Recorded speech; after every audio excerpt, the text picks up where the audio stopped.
Jackson Radio Show.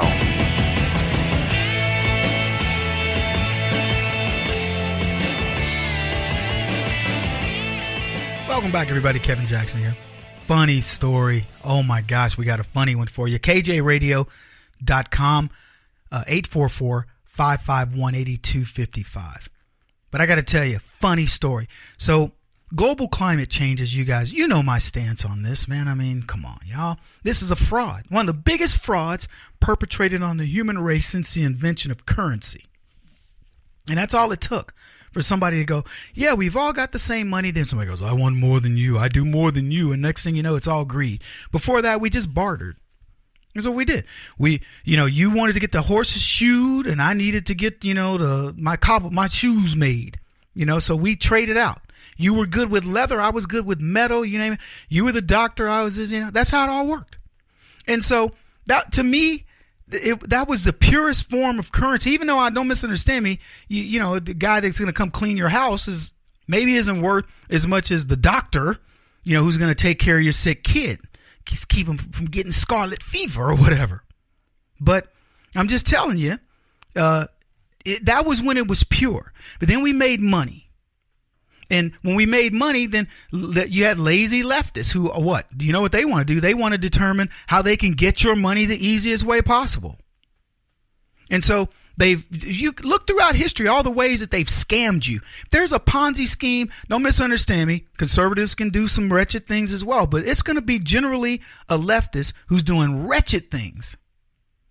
And the global climate change is a ruse that enriches a handful of global elitists who play games and they bet on the stupidity of the public. So they pay a few people to sell their gimmicks, and then they profit at unimaginable amounts of money. I mean, just think about it. Al Gore, I don't know what he was worth before, but when he got into the farce of global climate change, he's making movies.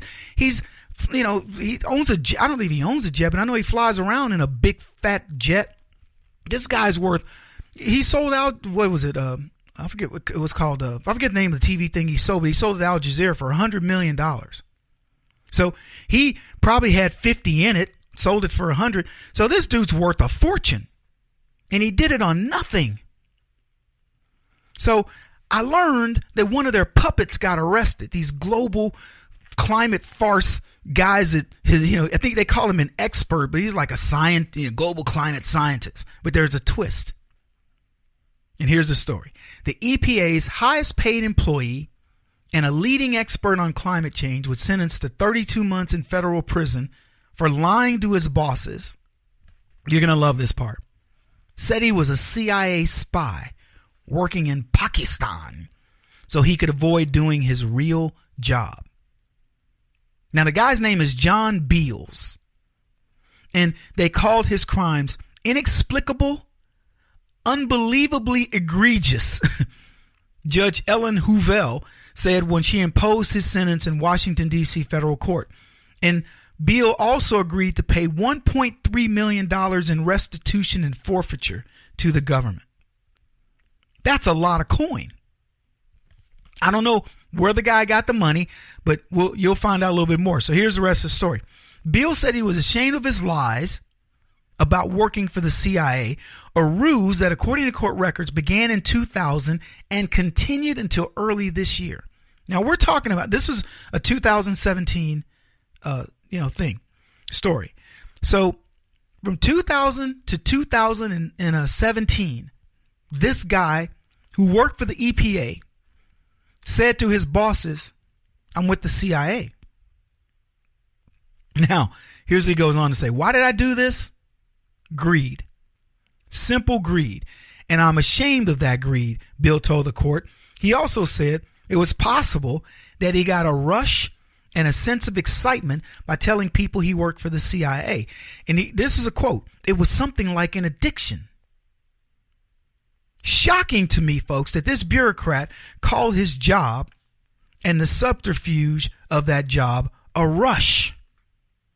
How many other do-nothing bureaucrats do you think get that same rush?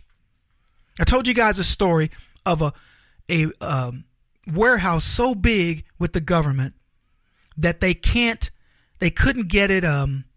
It's so big. They hid. There were people that hid like a little area where they set up flat screen TVs and stereos. Think about how big something has to be for you to be able to play a stereo and nobody know you're there. This thing, they said, was like it was like a luxury apartment.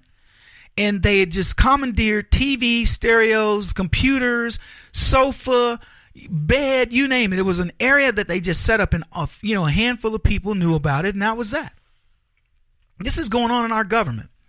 And believe me when I tell you, there's nothing you could tell me about graft in government that I would be like, oh, really?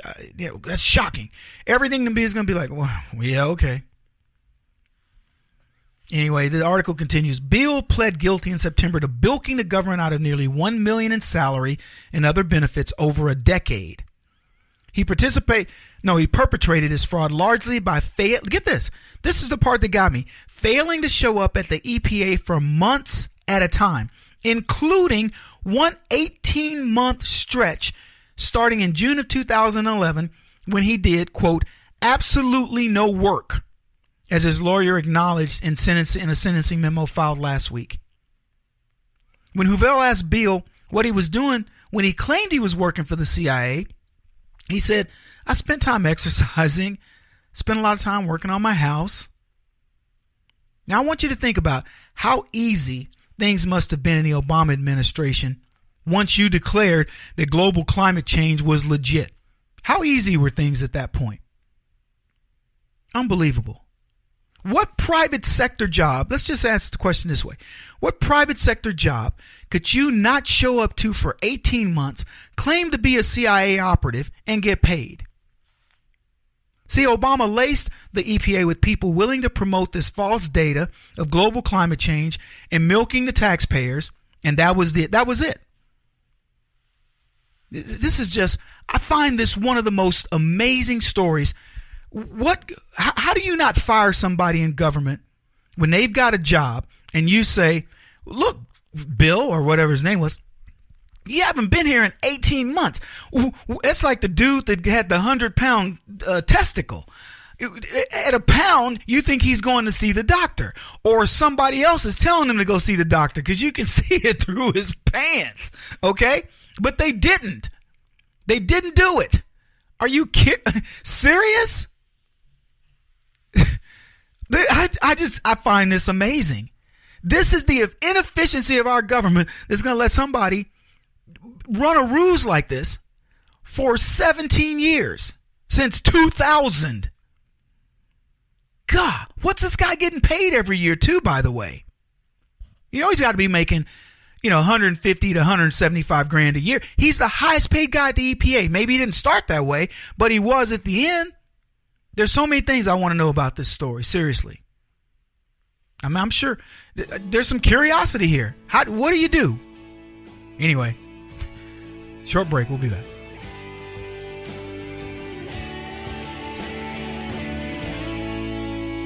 This is the Kevin Jackson Radio Show.